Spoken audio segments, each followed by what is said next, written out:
வணக்கம் மக்களே.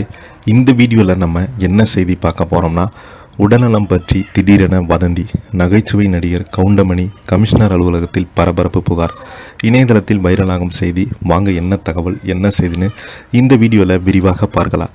அதுக்கு முன்னாடி முதன் முறையாக நம்ம சேனலை ஃபஸ்ட் டைம் பார்க்குறீங்கன்னா சப்ஸ்கிரைப் பண்ணாதவங்களாம் சப்ஸ்கிரைப் பண்ணிக்கோங்க. பெல் பட்டன் சிம்பல் அமைக்கி நம்ம சேனலோட நோட்டிஃபிகேஷனை எனபிள் பண்ணிக்கோங்க. நாங்கள் போடுற வீடியோ எல்லாமே உங்களுக்கு உடனுக்குடனே வந்து சேரும். வாங்க என்ன தகவல்னு இந்த வீடியோவில் விரிவாக பார்த்து தெரிஞ்சுக்கலாம். நடிகர் கவுண்டமணி உடல்நலம் குறித்து வதந்தியை பரவியதை அடுத்து அவர் கமிஷனர் அலுவலகத்தில் புகார் கொடுத்து வராங்க. சினிமா மற்றும் அரசியல் பிரபலங்கள் குறித்து அவ்வப்போது வதந்திகளை பரப்புவது சிலர் வழக்கமாக வைத்திருக்கிறாங்க. பிறகு சம்பந்தப்பட்டவர்கள் அது குறித்து விளக்கம் தருவது வழக்கமாக இருக்கிறது. இந்த நிலையில் பிரபல நடிகர் கவுண்டமணியினுடைய உடல்நலம் குறித்து சமூக வலைதளங்களில் வதந்திகள் நாள்தோறும் பரவி வந்து கொண்டே இருக்கிறது. தனியார் மருத்துவமனையில் அனுமதிக்கப்பட்டு சிகிச்சை பெற்று வருவதாக சொல்லப்படுகிறது. இது ரசிகர்கள் மற்றும் திரையுலக மத்தியில் பெரும் பரபரப்பையும் சோகத்தையும் ஏற்படுத்தியிருக்கிறது. இந்த நிலையில் தவறான தகவல்கள் என்று கவுண்டமணி தரப்பிலிருந்து சொல்லப்படுகிறது. கவுண்டமணி நலமுடன் இருக்கிறார், புதிய படத்தில் நடிக்க ஒப்பந்தமாகி இருக்கிறார். ஒவ்வொரு முறையும் அவர் உடல்நலம் பற்றி தவறான செய்திகளை பரப்பி வருகிறாங்க. அவங்க மீது கடுமையான போலீசார் புகார் அளிக்க இருக்காங்க.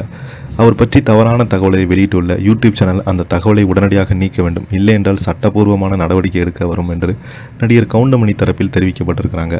கவுண்டமணி தரப்பு அறிக்கையும் சோசியல் மீடியாவில் வேகமாக பரவி வருகிறது.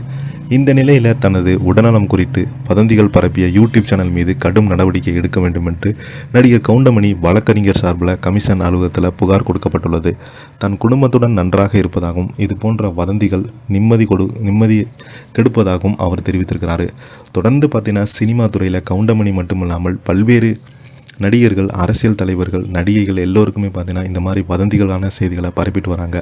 அதற்கு பதிலடி கொடுக்கும் விதமாக தான் நடிகர் கவுண்டமணி அவர்கள் பார்த்தீங்கன்னா இந்த மாதிரி கமிஷனர் அலுவலகத்தில் புகார் கொடுத்துருக்கிறாரு. நடிகர் கவுண்டமணி அவ்வப்போது நிறைய சக நடிகர்கள் இறந்த துக்கத்திற்கு நேரில் வந்து அஞ்சலி செலுத்திட்டு போகிறாரு. அந்த வீடியோ வெளியிட்டும் கூட நிறைய பேர் இந்த மாதிரி தவறான செய்திகளை பரப்பும்போது எனக்கு ரொம்பவே கஷ்டமாக இருக்குது. அவங்க குடும்பத்தை சேர்ந்தவங்க கதறி எழுதிருக்காங்க. இந்த வீடியோ பார்த்தீங்கன்னா சோசியல் மீடியாவில் வைரல் ஆகிட்டு வருது. இதை பற்றி நீங்கள் என்ன நினைக்கிறீங்க? கீழே உள்ள கமெண்ட் பாக்ஸில் மறக்காமல் பதிவிடுங்க. இந்த வீடியோ உங்களுக்கு பிடிச்சிருந்தால் லைக் பண்ணுங்கள், ஷேர் பண்ணுங்கள், கமெண்ட் பண்ணுங்கள். அப்போ தான் நாங்கள் போடுற வீடியோ எல்லாமே உங்களுக்கு உடனுக்குடனே வந்து சேரும். நன்றி, வணக்கம்.